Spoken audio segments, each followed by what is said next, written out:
Le message du jour vous est présenté par notre frère Marc.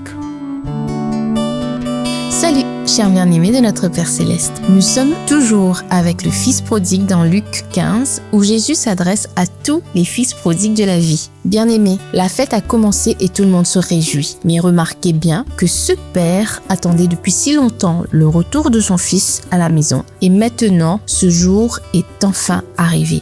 Au début, le fils prodigue proteste en disant à son père « Non, je ne suis pas digne ». Mais son père ne tient pas compte de ses paroles. Il demande qu'on lui apporte une robe pour la mettre sur ses épaules, un anneau à son doigt et des sandales à ses pieds. Désormais, tout ce que le père possédait était de nouveau accessible à son fils. Et une immense joie éclata avec de la musique, des danses et un grand festin. Bien-aimé, je crois que c'est l'amour qui a ramené ce jeune homme à la maison.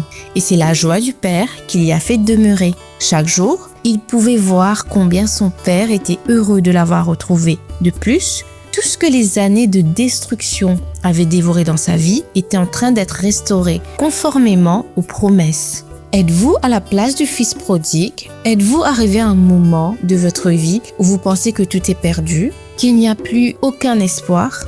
Écoutez simplement ce que Jésus nous enseigne dans cette parabole. Dans mon royaume, rien n'est perdu. Tu sortiras plus fort de cette épreuve, tu es revenu à la maison et ma grâce te restaurera pleinement. Bien-aimé, Jésus a accueilli le fils perdu. Il l'a serré dans ses bras et l'a reçu de nouveau. Vous êtes-vous déjà senti indigne de l'amour du Père?